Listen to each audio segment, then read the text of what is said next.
guys, it's Kelly here and I'm back with another video. Today's video is featuring some products from My Favorite Things. This is the Sitting Pretty and the Christmas Carols. I also wanted to show you, if you have the Solid Ground stamp set, you could skip doing the snow and just use one of these that's in that particular stamp set, and it would still be a really cute scene without all of the masking. So we're going to stamp this little door scene. PPS, I stamped this light upside down. Sometimes it just happens, you know, and I'm fine with it. I don't think anybody would notice if I hadn't said I stamped it upside down, but I'm all about ownership. So don't mind my curly top not there. So here I am going to stamp this 2 times, because one of them we're going to build our background with, and the other one we're going to color and die cut out. So I didn't really feel like I needed to move the stamps around. I could just stamp them 2 times. They're far enough away for me to die cut them. I am stamping in Copic Safe ink because I will be coloring with my alcohol markers today.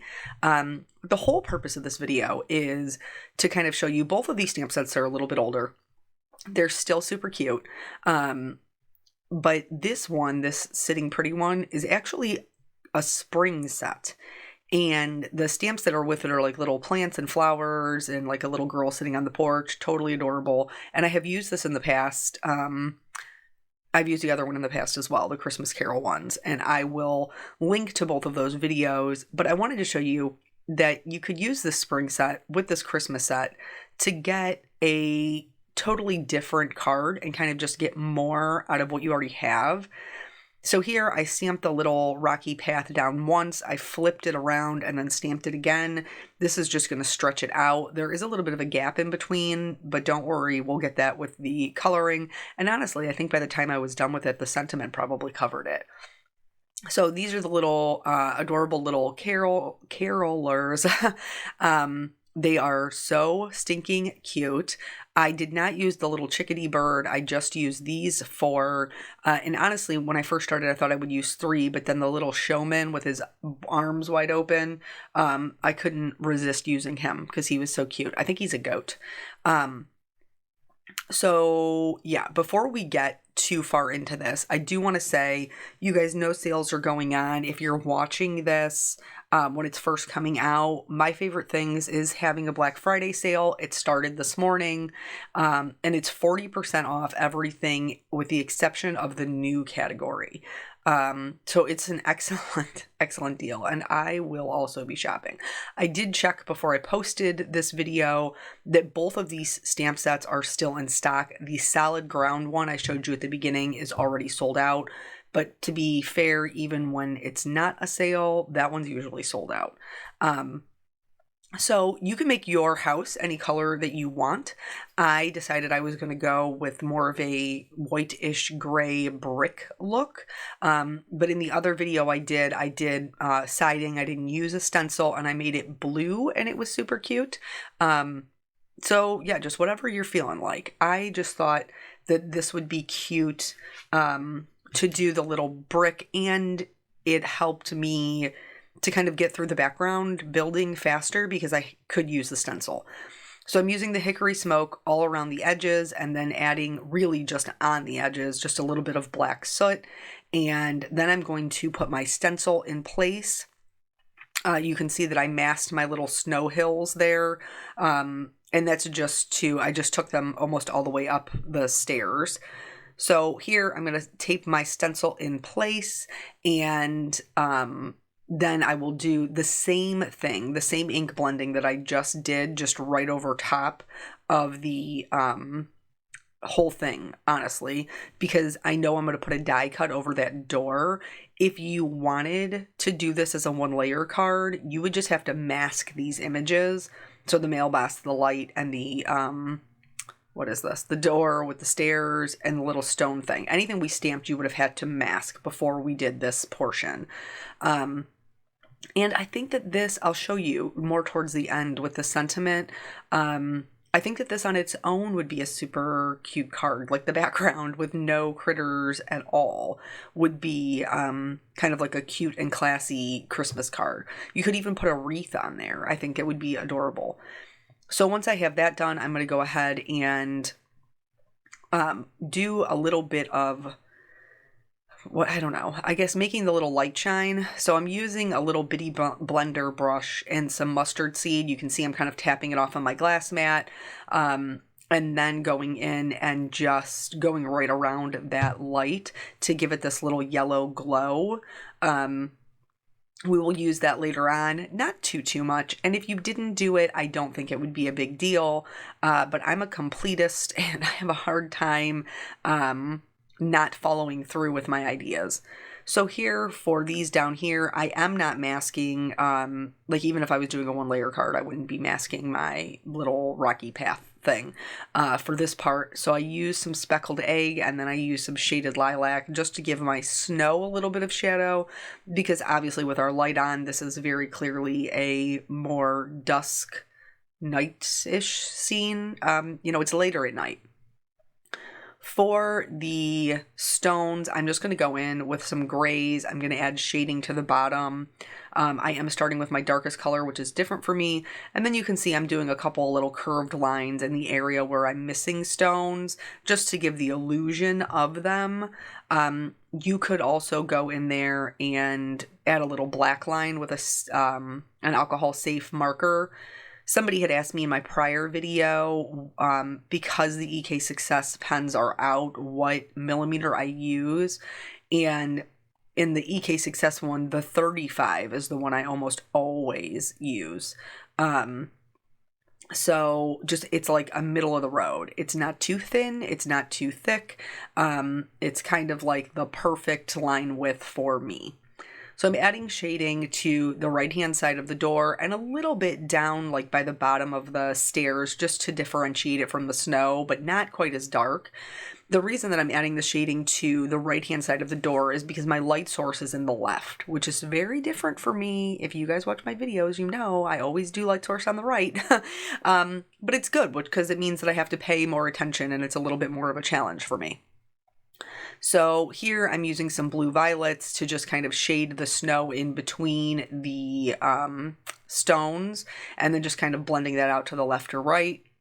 But the shadow on the door is there because the light source is on the right, and while the door is a little bit inset, the frame is flush. So it would, you know what I mean? It would sit outside of the brick just a little bit, and so it would cast a small shadow.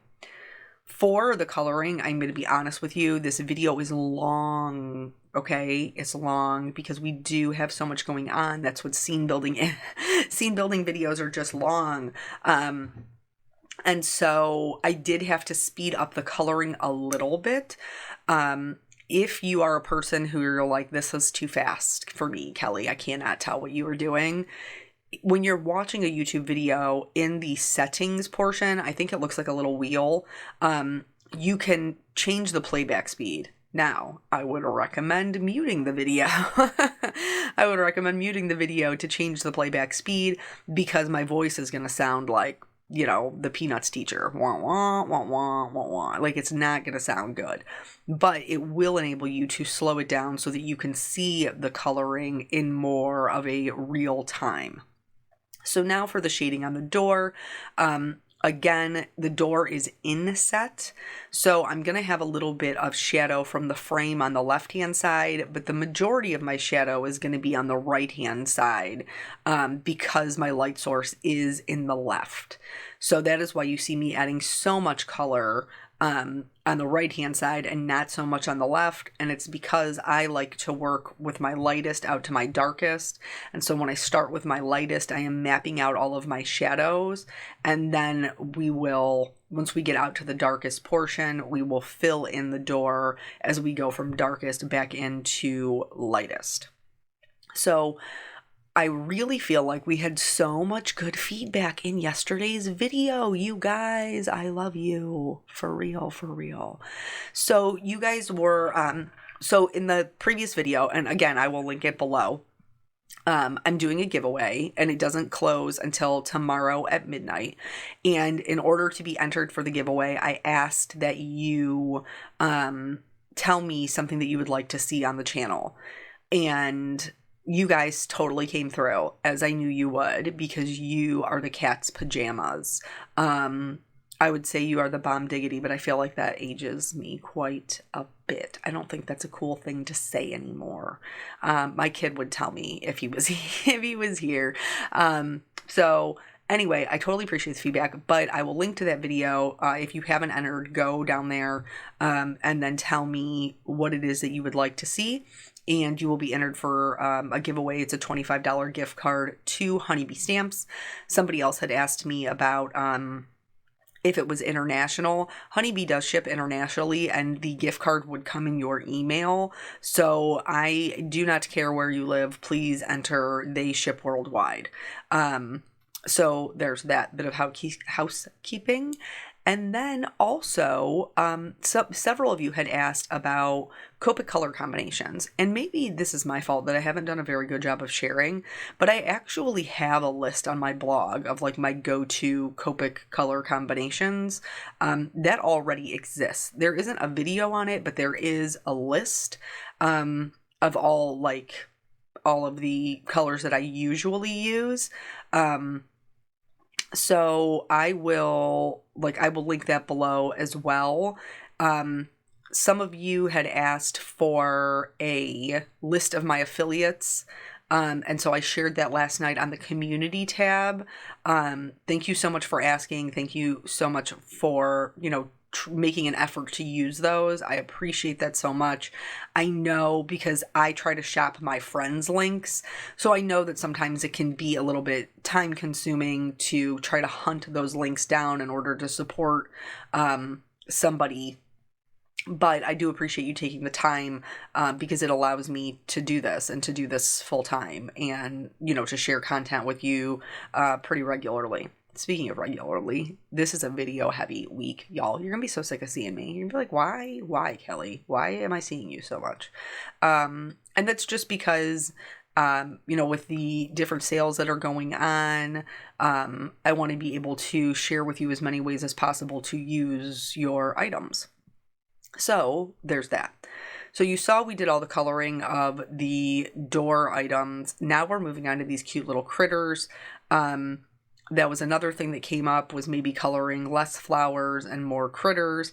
I try to put a good mix of critters in here, especially when I use the My Favorite Things. It almost always has some type of critter. And I usually do like 3 or 4 of those videos a month. Another thing, like several of you were like, keep Copic coloring, but maybe break it down the basics, maybe go through and kind of tackle the number system or combinations, and I think those are really great suggestions. And then a lot of requests for colored pencils and watercolor / Zig or Karen. So I definitely I can see how it's been a while since I've done those. And so I will definitely incorporate some of those in some upcoming videos. But really good feedback, and I'm super excited about it. So here for the coloring of this little sheep, you can see I did some stippling dots just because she's so ruffly that it didn't make sense for her to be smooth. The only part I did smooth was her face.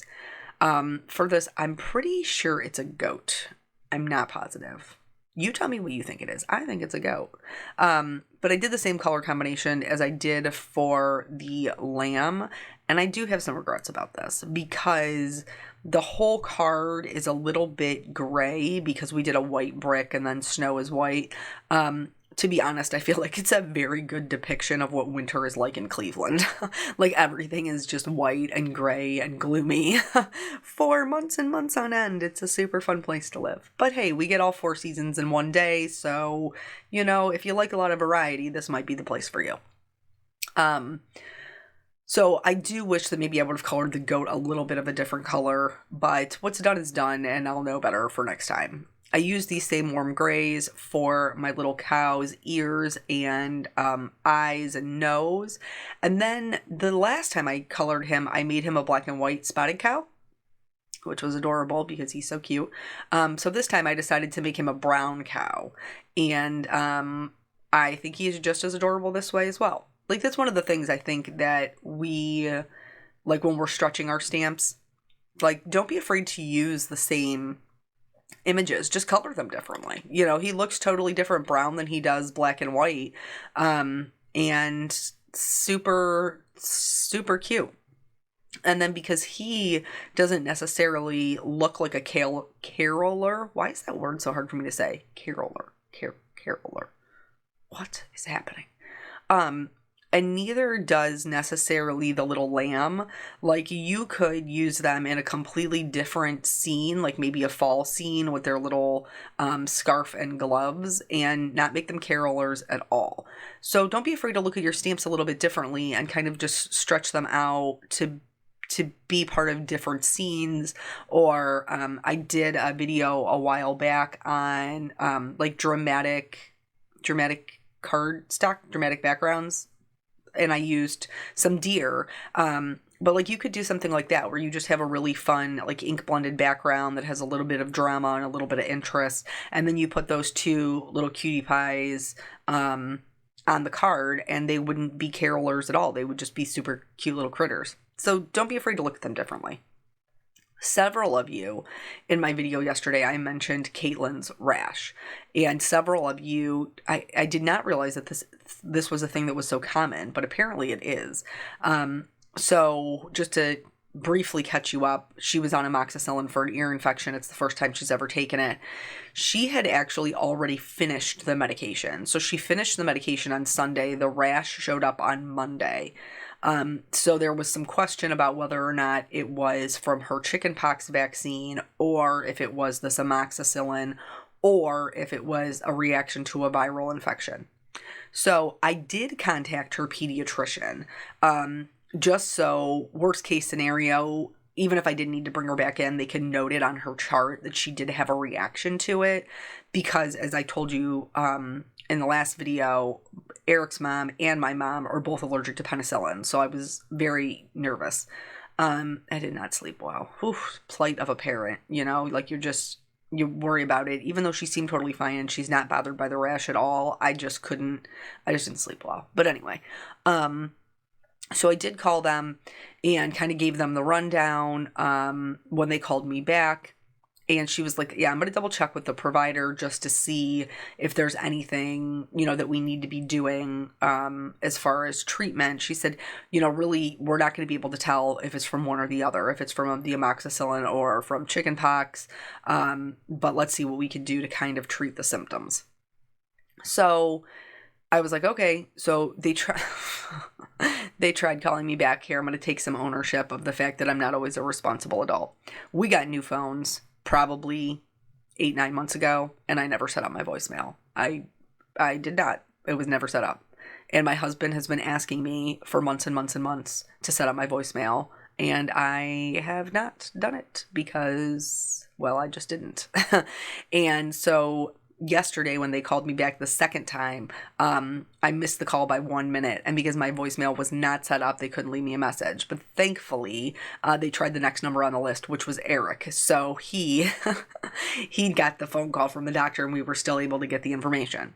And then my husband very lovingly set up my voicemail last night for me, because he's a good husband. Like, you can't be on top of everything. You know what I'm saying? I gotta drop the ball somewhere. And for me, it was setting up my voicemail. It just wasn't a priority for me. So they called him back and told him that they didn't think that it was amoxicillin, and they didn't think it was the chickenpox vaccine. They thought it was a reaction to a viral infection. And so I don't know how they came to that conclusion, but I didn't go to medical school. So they told us that if she doesn't seem to be bothered by it, that we could just leave it untreated. But if she seemed to be bothered by it, we could give her Benadryl. But they were basically like, listen, we don't mess around with Benadryl, so your dosage has to be spot on so that you don't overdose this baby. Because obviously, as we all know, Benadryl can make you very sleepy.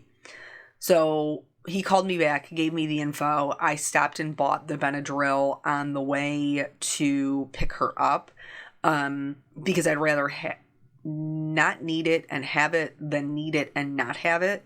But I had no intention of giving it to her.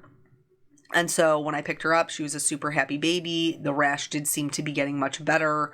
And she didn't seem bothered by it. She seemed like her normal happy self. So I chose not to give it to her.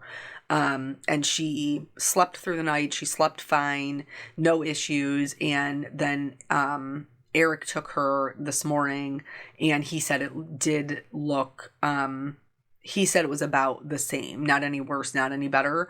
So I'll be interested to see when I snag her up this afternoon what she looks like. But of course, all of you are so wonderful to share your experiences with me, because this baby, y'all, this baby, like, it doesn't seem to matter what is going on. If she can get it, girl, she's gonna get got. That this girl is gonna pick it up. She's gonna have it. Like, I feel so terrible for her. She is sick all the time. Plight of a daycare kid. I know that, but it doesn't make me feel any less sympathetic for her. So, but I do thank you for sharing your experiences with me. Because I know not everybody is obviously I'm a sharer. We have story time. But I know not everybody is. And so I do appreciate when you take the time to share your life experiences with me, especially as I'm navigating, every child is different, and this baby is definitely different than her brother was. Like, he was never this sick. So, okay, so now all the coloring is done. I've talked through, right through all of it. And so I'm going to line up my dyes. I did end up doing, it's hard to see, I know, because my background is black, but there is black cardstock on my Misty. I ended up picking up 2 of the sentiments because I wasn't really sure about my layout. So they're both Christmas songs, which I think are super cute. So one is the Jingle Bells and one is the We Wish You a Merry Christmas. One is kind of shorter and stockier. It's built sturdy, if you know what I'm saying. And the other one is real kind of more long and thin. And so I just decided to do both. I treated with my anti-static tool. I stamped down in some white pigment ink. And then I am going to heat set this in white detail embossing powder. And then I will trim them into labels so that we can start building our card. This method of heat embossing has really been kind of my favorite for the last couple of weeks. I just am getting such good results with it. Plus, that anti-static tool is fantastic. So wonderful. So yeah, that's that. And then we will get into, I'm going to show you the 2 different ways that I thought to build it. So here's all of our pieces parts. And so I'm just going to put them right over the stamped areas. Now you may be asking yourself, Kelly, why did you need to stamp this down to begin with? And the answer was to get my light placement correct with my ink blending. So here, if you just smacked a wreath on this, wouldn't this be cute? Or like a little welcome home or home for the holidays. I think it would be adorable. But nonetheless, we did color up these critters and we're going to use them. So here, I'm just gluing everything down flat. Quite honestly, I didn't use any dimensional adhesive on this. I just didn't really feel like it was necessary. So, gonna put the door down and then glue down the upside down light, and the mailbox. So I thought about doing them in black. But then I realized that I really have not a lot of color in this because I stuck to a pretty traditional red, green, and gold for Christmas. And so I just thought they would be fun little accents to just give a little hint of color. So this is the first way that I thought to arrange it, which was everybody down on the stone steps and then doing the sturdy sentiment kind of up above them. And this was cute, but I didn't really love it as much. It just felt a little bit unbalanced. You can see on that right-hand side, it's a little bit meh. So I moved my little guys up to the stairs, and then I could fit the other sentiment below them, and I liked that much better. So I still have my carolers, but I have more of a balanced design. And so that's the way I decided to go. Yeah, it's just been, I'm hoping that her little rash clears up. I feel just so bad for her. You guys know how I roll with these white outlines. I decided that I would glue them one at a time and do their outlines before I glued my next little critter, this was just easier for me to figure out what needed to be colored in and what color it needed to be colored. I also think it would be fine with the white outline. Like it doesn't need to be completely flush. This is just my preferred look. So don't feel like you have to take the time to do this with every card. Sometimes I think I did one recently where I did not color in the outlines at all, and I still think it looked fine. But I do like in a scene card when they blend in. So that is what you see me doing here. Blending in the outlines with the bricks and things like that. I also realized I never put a shadow underneath my mailbox and it needed one. So I am going to eventually go back in there and do that. And then once I had my light down and it was secured, I did come back in with my little blender and go right over top of it and a little bit of the door frame with that whatever leftover yellow ink I had. You could also just use a Copic marker. The one I was using is a YO2. So now that I have those in, again, I'm going to glue them, and then each time I will go in and kind of fill in their outline so everything blends the way that I would like it to. But really, I mean, for the most part, there was a minimal blending to be done except for where they sat in front of the door or where they sat in front of each other. Those were the only ones I had to pay like a good bit of attention to. And like the cow, I didn't even do his feet because I wasn't going to see it because I've got this guy up front and center just singing he's really feeling it. He's out there giving it his all. God bless him. And so for some of them I didn't even have to like the cow, I didn't even have to do his feet. But so once I have all those blended out, I am going to glue my sentiment down flat as well. And like I said, I don't even think you can really see that gap in between the stones once I put the sentiment on. I have not yet realized that I need to put a shadow under the mailbox, but I will here shortly. I'm just trying to get this thing centered. For the shadow, you can see that I kind of came off down and to the right at almost like an angle. And that was because that's how the light would hit and it would just make good sense because they're pretty much right next to each other. So there isn't really going to be too much of a shadow on the left-hand side. And then I liked that better, how it blended into the scene. I did go back in with this YO2 and add just a little bit of yellow over top of some of the ears and top of the head of the critters on the left-hand side. And then, of course, I added the shimmer. So that's pretty much it. Pretty much the whole card. Thank you guys so much for joining me. I hope that you will head over and enter the giveaway. Check out that MFT sale. The link is below. I appreciate your time. I hope you're having a wonderful week, and I will catch you on the next video. Bye.